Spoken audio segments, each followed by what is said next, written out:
এইটা আমাদের আজকে শিক কাবাব করার জন্য এই যে আমি সলিড মাংসগুলোকে নিয়ে নিয়েছি, ধুয়ে নিয়েছি। এবার দিয়ে দেবো আমি পরিমাণ মতো নুন, দেবো লেবুর রস, আর দেবো আদা আর কাঁচা লঙ্কার পেস্ট। আদা আর কাঁচা লঙ্কার পেস্ট দিয়ে এবার আমি এটাকে মাখিয়ে ম্যারিনেটের জন্য আধা ঘন্টা ছেড়ে দেবো।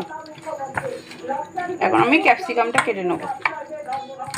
এই যে আমি ক্যাপসিকাম নিয়ে নিয়েছি, আপনারা চাইলে সবুজটা দিয়ে করতে পারেন, আমি এখানে পেয়েছি তাই আমি নিয়েছি। দেখুন এই হিসাবে আজকে আমার বাচ্চা জেদ করেছে, বায়না করেছে, তাই জন্য আমি এটা বেশি নেই 2-4টে বানিয়ে দেখাচ্ছি।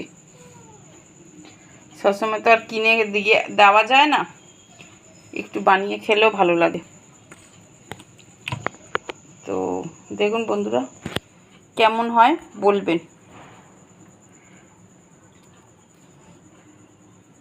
দেখুন দেখতে সুন্দর লাগছে,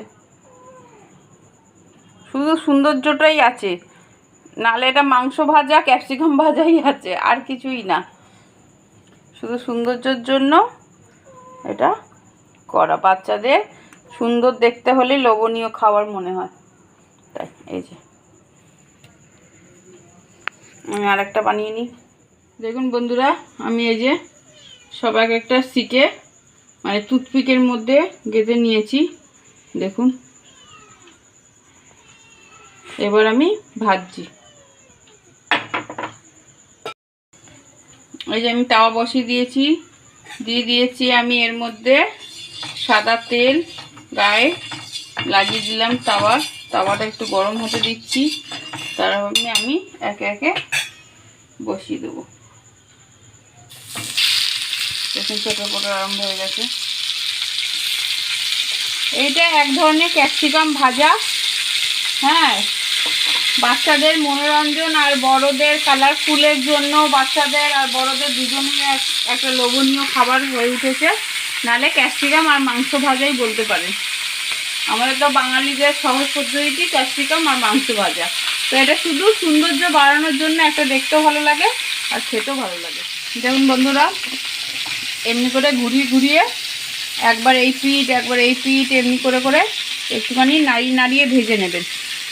এই যে ভাজা, আর একটুখানি গোলমরিচের গুঁড়ো আর বিট নুনের সাথে সার্ভ করুন, হেভি টেস্টি।